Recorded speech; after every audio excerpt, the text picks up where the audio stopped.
되는 거야? 네. 아니, 괜찮아요. 그냥 놔두세요. 잠깐 있다가. 네. 자, 오늘 첫 시간은 민수기 14장 강의 1번 자료의 6페이지, 민수기 14장 11절로 12절부터 들어가겠습니다. 1번 자료 첫 시간하고 2번 자료 오늘 해드리는 거는 두 번째 시간에 간략하게 들어갈 겁니다. 자, 민수기 14장 11절로 12절 바로 들어갈게요. 여호와께서 모세에게 이르시되 이 백성이 어느 때까지 나를 멸시하겠느냐. 내가 그들 중에 모든 이적을 행한 것도 생각하지 않고 어느 때까지 나를 믿지 않겠느냐. 내가 전염병으로 그들을 쳐서 멸하고 너로 그들보다 크고 강한 나라를 이루게 하리라 그랬어요. 하나님께서 전염병으로 그들을 쳐서 멸하고 모세를 통해서 다른 민족을 일으켜서 더 크고 강한 나라를 이루게 하겠다 이렇게 말씀하셨는데, 이 말씀이 모세에게는 이게 엄청난 시험이 되는 말씀이 되겠죠. 오늘날 이제 세속교계의 종교 지도자들 같으면 주님께서 나를 통해서 나를 교주로 삼아서 큰 물 일으켜가지고 몇십만 명 모아주시고 이렇게 하실란가 보다 하고 감사하다고 당연히 그러겠죠.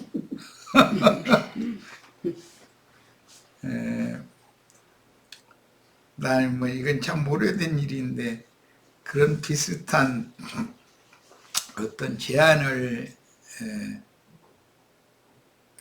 재물도 좀 있고 하신 세속교계의 그 장로님들 두 분이 이런 제안을 이제 한 적이 있는데, 이게 큰 시험이 된 적이 있었어요. 사람은 약하기 때문에 이런 말 들으면 흔들리죠. 사람이라는 건 다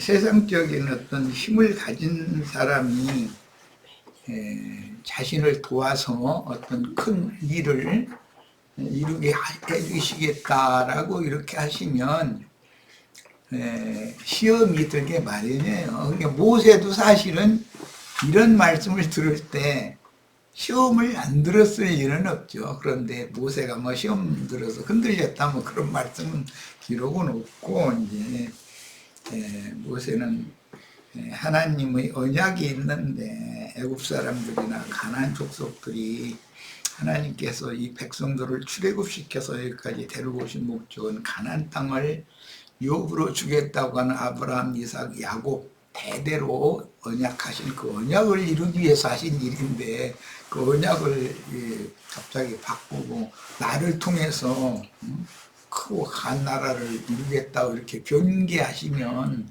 그건 애굽 사람들이나 가나안 사람들이 하나님을 무시할 거 아니냐. 자기가 출애굽시킨 백성들을 약속의 땅으로 인도해 드릴 만한 힘이 없으니까, 능력이 없으니까 그 백성을 광야에서 다 쳐주겠다, 죽게 놔뒀다, 이렇게 비방하면 하나님의 영광이 부가 되느냐 이제 이러면서 하나님께서 그 도를 좀 풀으시라고 이렇게 이제 기도를 한 내용이 나왔어요.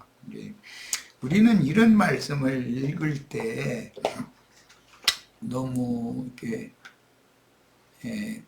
뭐랄까 간과하는 방식으로 깊은 유념을 하지 않고 그냥 읽어넘길 우려가 많은데, 모세는 이스라엘의 지금 현재 지도자인데 그 백성들이 영 거스르기를 잘하고 대적을 잘하고 이렇게 하니까 여기를 싹 치워버리고 나를 통해서 순종하는 수많은 분이 크고 강한 나라를 새로 일으켜 주신다고 하니 아멘 할렐루야 너무 감사합니다. 아니 제발 좀 그래 주세요. 이렇게 얼마나 쉽겠어요. 이게 모세도 사람이잖아요. 자, 그래서 하나님께서 백성들에게 이제 지금 크게 실망하시고 이 백성들을 버리고 다른 민족을 일으킬 것을 모세에게 말씀하시니 모세에게는 그게 크나큰 시험인데 오늘날 세상 대인들이라면 기독교계의 무슨 많은 큰 무리를 거느리는 종교 지도자들 그런 사람들이라면 주님의 이런 제안에 쉽게 동의하고 자신을 조주로 받드는 큰 무리를 일으킬 소망을 품을 것입니다. 노아의 때도 온 세상을 다 쓸어버리시고 버리시고 한 사람 노아와 노아의 가족을 통해서 지금 아브라함의 그 후손들이 이렇게 생육 번성하게 된 것이잖아요. 이런 일이 앞에도 여러 번 있었어요. 아담의 때도 있었고 노아의 때도 있었고 아브라함 때에도 그 테라 아브라함의 아버지 테라의 세대까지는 바벨에서 단체적으로 우상 숭배를 할 때 다 버리고 한 사람 아브라함을 불러내 가지고 지금 이렇게 언약 말씀을 주시고 여기까지 온 거잖아요. 그런데 그런 일이 전자에 없었다면 모세도 시험 들을 일이 없죠. 그건 있을 수 없는 일이라고 생각할 거니까. 그러나 여러 번 그런 일이 있었으니까 모세는 더 시험 들기가 쉽다는 거죠. 물론 출애굽 1세대를 광야에서 다 버리고 2세대를 여호수아와 갈렙의 인도로 약속하신 안식에 들어가신 것은 하나님의 새 일이 무엇인지를 보여줍니다. 조지나 먹는 어린아이 신자들인 혈과 육의 옛사람들이 짐승의 마음을 벗어버리고 그리스도 영으로 갈아입으려 하지 않고 복음을 반대하며 기독교 즉 큰 음료의 거짓 교리만 맹신하며 저항한다면 그들은 단체로 바깥 어둠에 버려두고 빛의 갑옷을 새 옷으로 입은 소수만 전사로 쓰실 수밖에 없습니다. 이 내용은 사실은 최후에 이렇게 한다는 것이잖아요. 주님께서는 결국은. 그런데 모세는 자기 때 그것을 행하시면 안 된다는 것을 그렇게 행하시면 안 된다. 왜 하나님의 약속이 가나안 땅을 아브라함의 자손들에게 주겠다고 약속하셨는데 그게 거짓말이 되면 안 되기 때문에 모세는 참 굉장한 사람이죠. 그걸 보면 분량이 대단한 사람이고. 이제 창세기 17장 1절로 8절을 보겠습니다. 아브라함이 99세 때 여호와께서 아브라함에게 나타나서 그에게 이르시되 나는 전능한 하나님이라 너는 내 앞에서 행하여 완전하라. 내가 내 언약을 나와 너 사이에 두어 너를 크게 번성하게 하리라 하시니 아브라함이 엎드렸더니 하나님이 또 그에게 말씀하여 이르시되 보라 내 언약이 너와 함께 있으니 너는 여러 민족의 아버지가 될지라. 그래서 이제 아브라함이라 이름을 바꿔주시죠. 이제부로는 내 이름을 아브라함이라 하지 아니하고 아브라함이라 하리니 이는 내가 너를 여러 민족의 아버지가 되게 함이니라. 내가 너로 심히 번성하게 하리니 내가 네게서 민족들이 나가며 왕들이 네게로부터 나오리라. 내가 내 언약을 너와 너 및 네 대대 후손 사이에 세워서 영원한 언약을 삼고 너와 네 후손의 하나님이 되리라. 이건 아브라함에게 이미 약속하신 말씀이에요. 그런데 모세가 오늘 이 말씀을 뒤집어버리고 모세를 통해서 이런 일을 새로 하겠다 이제 이렇게 제안을 했을 때 모세가 나 같은 사람이라면 쫌생이라면 아이고, 하나님, 이게 웬 말씀이십니까? 너무 감사합니다. 이랬을 가능이 많다는 거죠. 사람이라는 건. 이제 이런 말씀을 읽을 때 사람이 성경이 말하는 의도를 심중히 생각해 보지 않고 볼로 읽을 우려가 너무 많다는 거예요. 내가 너와 네 후손에게 네가 거류하는 이 땅 곧 가나안 온 땅을 주어, 이게 아브라함 후손에게 준다고 약속한 거예요. 모세 자신도 아브라함 후손이에요. 영원한 기업이 되게 하고 나는 그들의 하나님이 되리라. 하나님이 또 아브라함에게 이르시되 그런즉 너는 내 언약을 지키고 네 후손도 대대로 지키라. 이게 이제 아브라함에게 맺은 언약이죠. 그래서 이제 신약에서는 우리 믿는 모든 성도들이 아브라함의 믿음을 쫓는 믿음의 후사들이다, 이렇게 표현을 하는 거예요. 그런데 여기서 우리가 알 수 있는 것은 예수님이 이 세상에 오셨을 때 유대교 지도자들은 우리는 아브라함 자손이다라는 것보다는 우리는 모세의 제자다, 자꾸 이걸 주장을 했죠. 그러니까 지금 성경이 말하는 의도가 어떻게 이게 두 갈래로 갈라지는지 이제 이해하시겠죠? 유대교 지도자들은 아브라함의 후사가 되는 것을 그 하나님의 원래의 약속을 가볍게 여기고 자꾸 모세를 자꾸 앞세우려고 그러는 거예요. 그러니까 그 유대교 지도자들이 뭔가를 지금 하나님의 경륜을 오해하고 있는 것이죠. 자, 이번에는 이제 민수기 14장 13절로 19절로 더 나갑니다. 만약에 아브람 자손을 버리고 모세의 자손으로 하나님 나라를 다시 세운다고 하면 야훼 하나님은 믿을 수 없는 변덕쟁이 하나님이 될 수밖에 없죠. 전에 이렇게 약속해놓고 나중에 가서 기분 나쁘다고 또 바꿔버리고 그러면 하나님을 어떻게 신뢰하고 하나님을 따르겠어요? 그런 하나님이라면. 어떤 상황과 필요에 따라 쉽게 자신의 언약 말씀을 뒤집는 거짓말쟁이요 무능한 하나님이라면 믿을 수 없는 하나님이죠. 상황에 따라 바꿔질 거니까.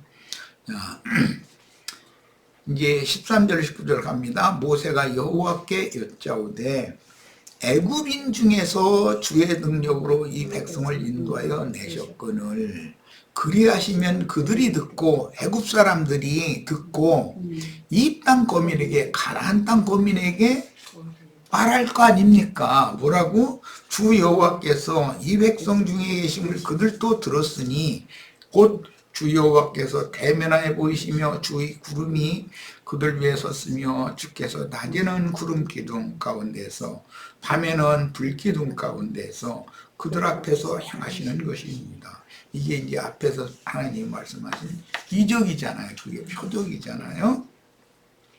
이제 주께서 이 백성을 한 사람같이 죽이시면 전염병 돌게 해가지고 다 쓸어 죽여버리고 모세를 통해서 새민족을 일으키겠다, 이제 이렇게 말씀을 하실 때 모세라는 사람은 아브라함에게 이미 언약하셨던 것을 생각을 하고 있었다는 거예요. 그런데 나 같은 쫌생이고 기독교계 유명한 몇천 명, 몇만 명, 몇십만 명 모았다고 자랑하는 그 사람들은 그러면 그렇지 하나님이 나를 이제 알아보시면 안 돼 이러고 얼마나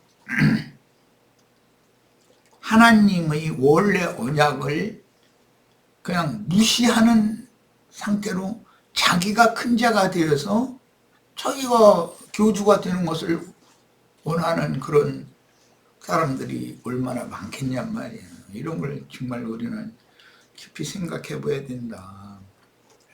나의 인생사에서도 사람은 자신의 분수를 알고 겸비하게 살아야지 자기의 분수에 지나는 짓을 하면 결국은 멸망이 오는, 그게 폐가망신이 오는 것이거든.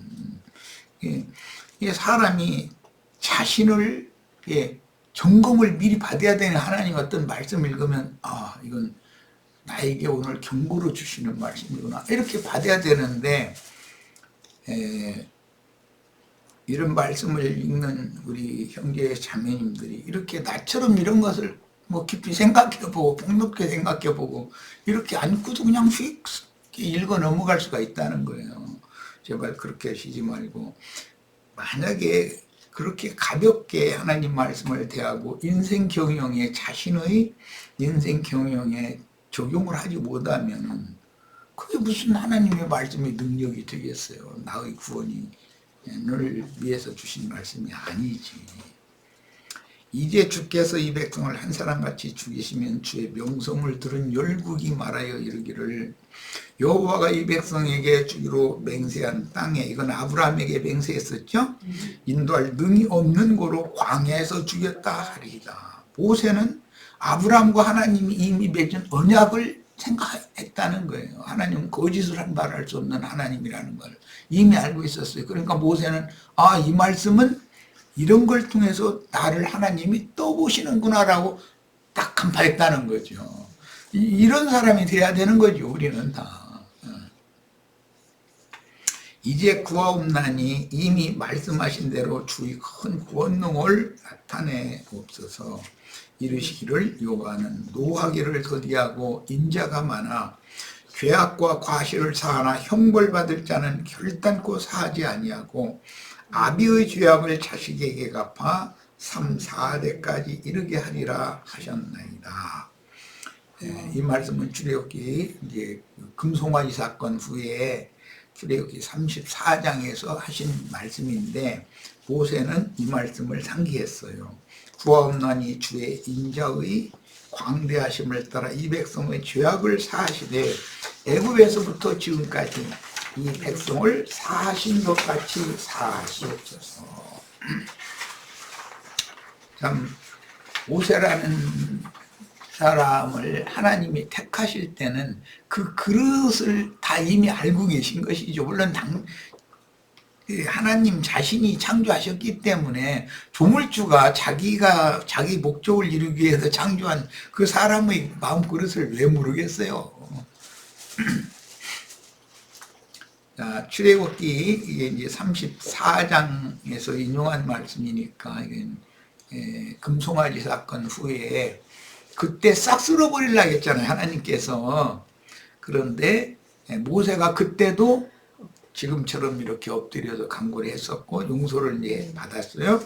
여호와께서 구름 가운데 강림하사 그와 함께 거기 서서 여호와의 이름을 반포하실 때 여호와께서 그의 앞으로 지나시며 선포하시되 여호와라 여호와라 자비롭고 은혜롭고 노하기를 더디하고 인자와 진실이 많은 하나님이라.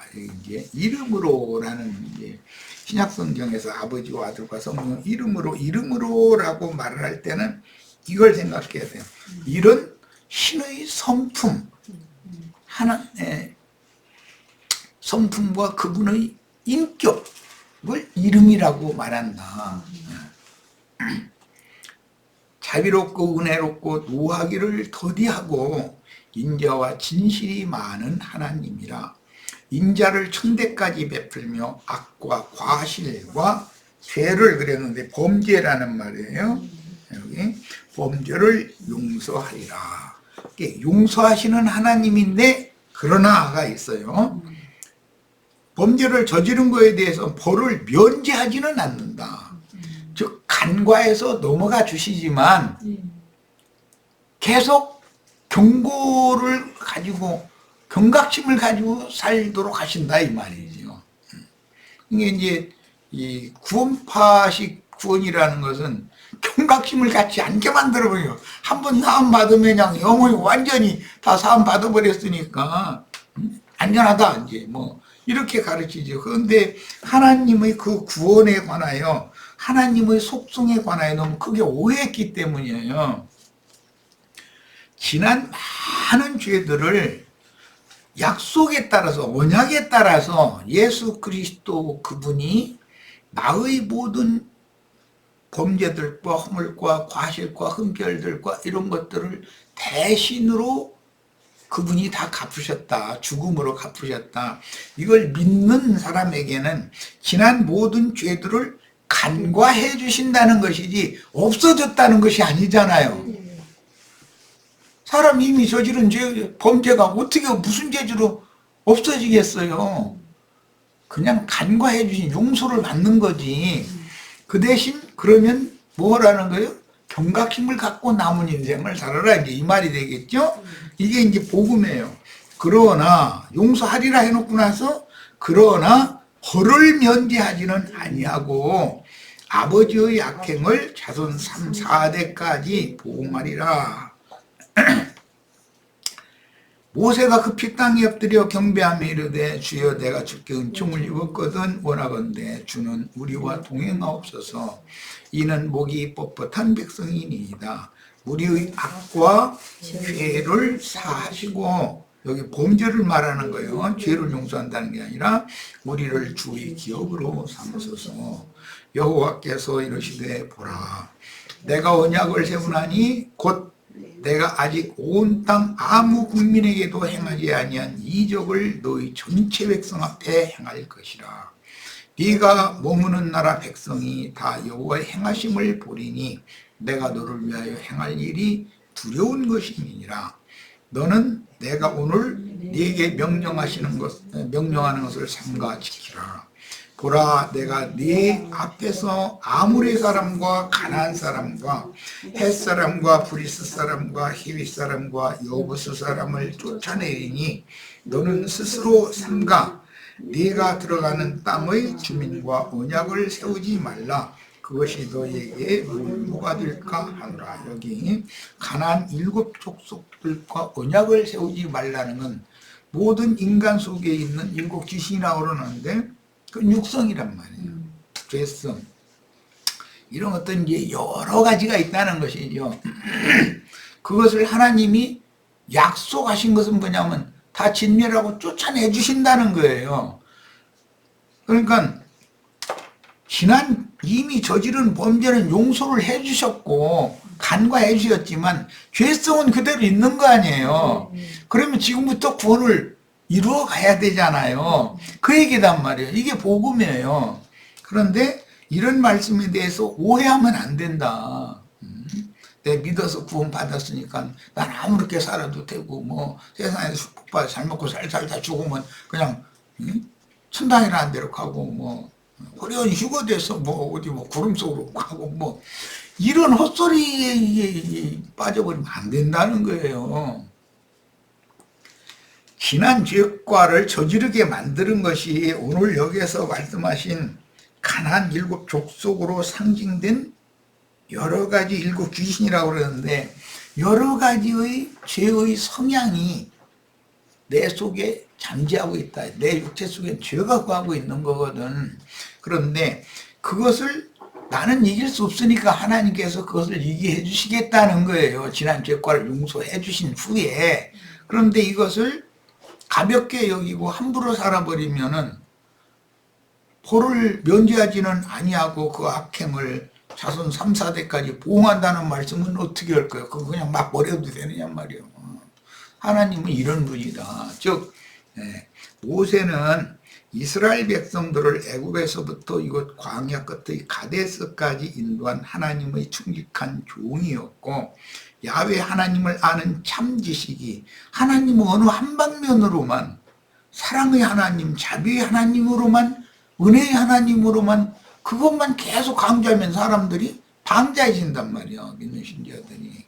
그렇다고 하나님은 심판을 베푸시는 불의한 그 악에 대해서는 가만 놔지를 않고 이건 즉각 심판해버리는 하나님만 강조하면 율법주의가 되어버리잖아요.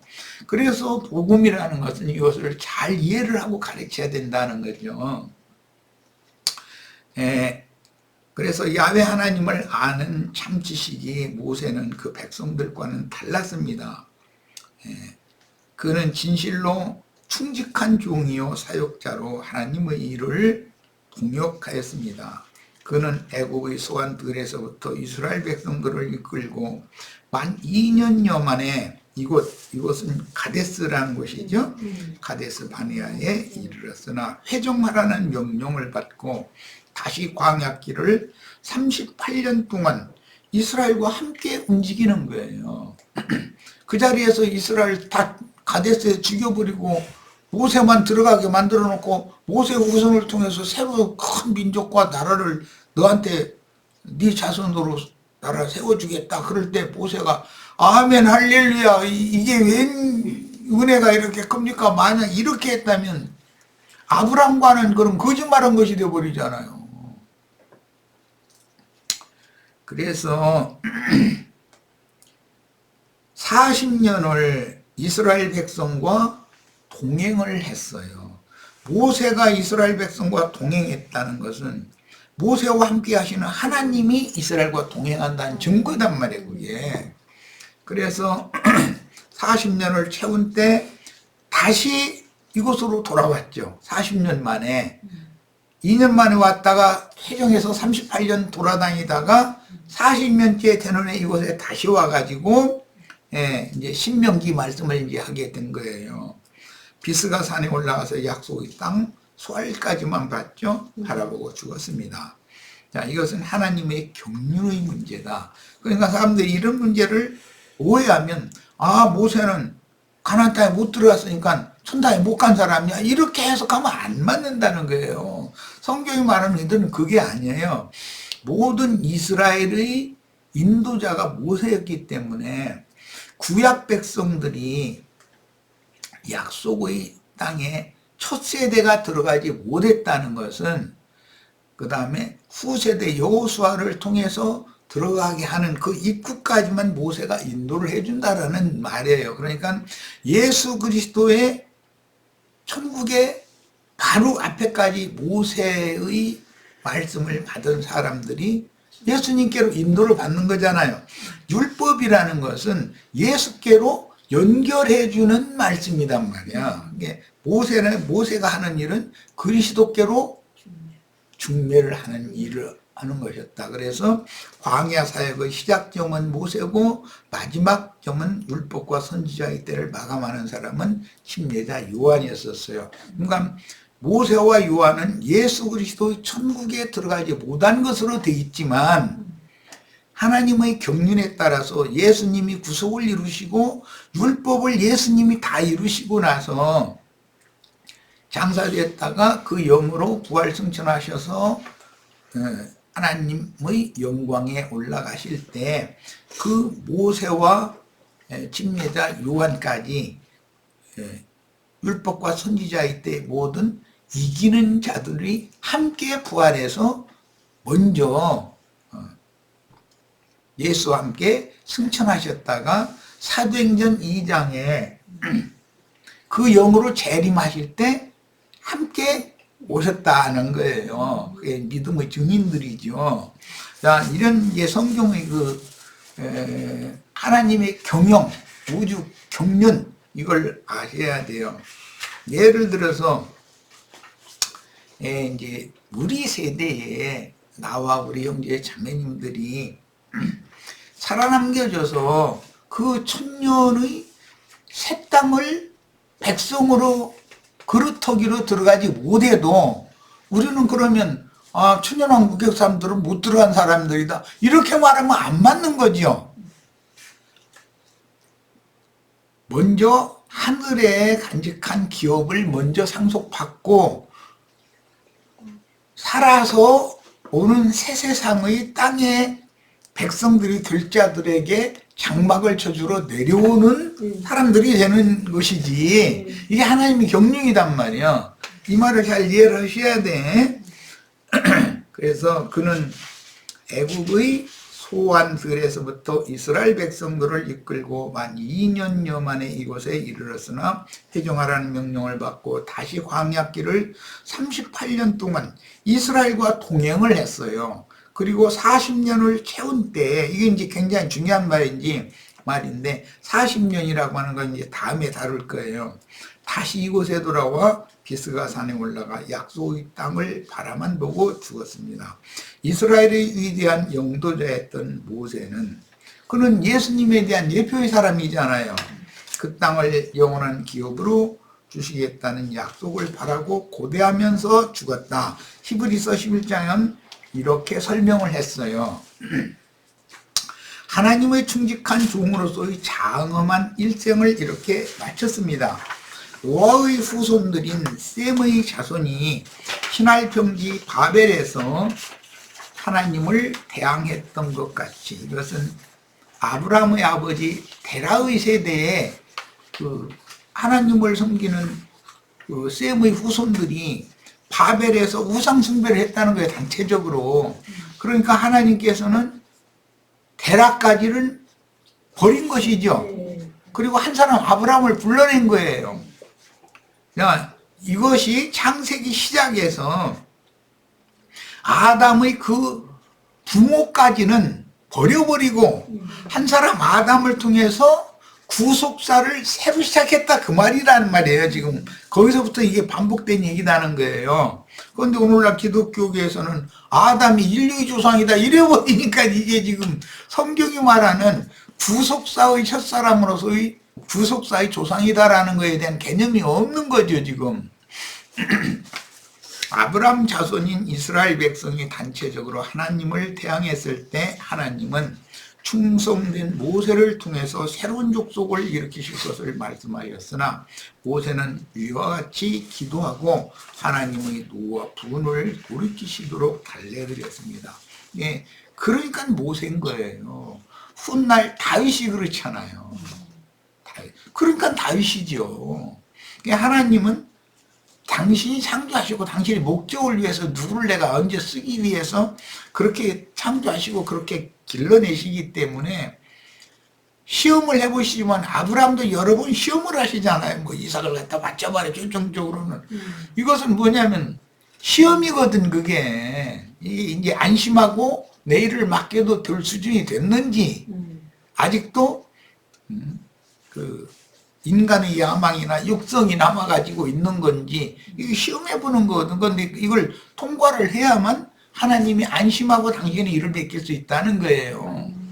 혹시 우리들도 이런 시험이 나라고 없다는 보장은 없을 거 아니에요. 우리 뭐 자매인데, 아이 난 자매인데 무슨 이런 시험을 하시겠어? 그럼 모르는 거예요. 갑작스럽게 무슨 뭐 어마어마한 어떤 그 생각지도 않던 좋은 일을 이렇게 일어날 나에게 그냥 줄 것 같은 그런 뭔가가 오면 그때 정신 차려야 된단 말이야. 그때 혼동하고 이렇게 흔들리면 불합격돼 버리면 하나님이 버려버린다라는 말이잖아요.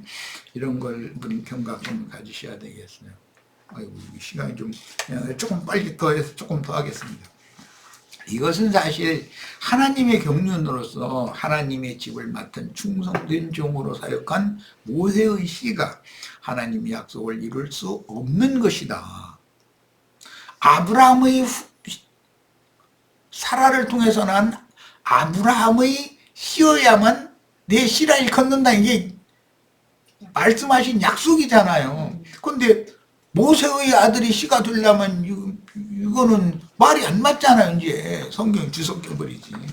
그래서 아브라함도 하나님을 믿은 날수가 오래 지났으나 자기에게 약속하신 후사를 주시지 않을 때 자기 자신의 육신의 노쇠함과 아내의 태가 죽은 것을 알고 현실적인 상황을 보았을 때는 다메섹 엘리에셀을 후사로 정하겠다고 하나님 앞에 그렇게 말했죠. 나는 이제 가망이 없다는 거잖아요. 그런데 하나님은 완전히 가망이 없을 때까지, 즉 40년의 차이까지를 기다리는 것이지, 완전히 겉사람이 후패되고 낡아져서 엎드러져 버리기를 기다리는 것이지 하나님이 약속을 이룰 능력이 없는 것은 아니죠. 사람의 타고난 그 기질이 기가 끝까지 살아서 이렇게 역사되면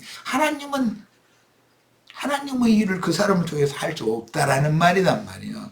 지금 시간이 촉박한데 그래서 아브라함에게 이제 17장이어서 할례의 표를 가지라고 믿음을 확증하는 할례의 표를 신약의 용어로는 그 몸에 할례의 표를 흔적으로 남기도록 할례의 새 언약을 맺으시고 나서 약속을 이루어 주셨잖아요. 그리고 약속의 아들이 이삭, 그만이 아브라함의 씨다 이거예요. 그를 통해서는 하나님 나라를 이렇게 세우게 한다.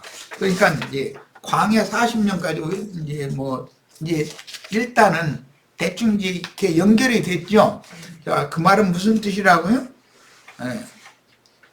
타고난 옛사람의 그 기질, 옛사람의 성분을 최종적으로 전혀 소망이 없게 만드는 거예요. 아브라함이 뭐 아내 옆에 갈 기운도 없고 아내도 남편 옆에 오는 거 그냥 왜 이래 하고 이제 밀어내고 이제 이렇게 하고 이건 도저히 가능이 없는, 그러고서도 뭐 조금이라도 가능이 남아있는지를 마지막 시험을 딱 하고 나서는 가능이 없을 때 그때 하나님께서 약속을 다 이루신다는 거예요. 그러니까 40년을 채우는 것이 그냥 단순히 하나님의 징벌이다라고 생각하시지 말고 하나님께서는 영이시기 때문에 영이 강성해지고 혈과 육이 완전히 후패되어지고 낡아지고 엎드러질 때까지를 기다리시는 중이다라는 것을 꼭 깨달으시고 첫 시간 마치겠습니다. 잠시 쉬었다 이어갑니다.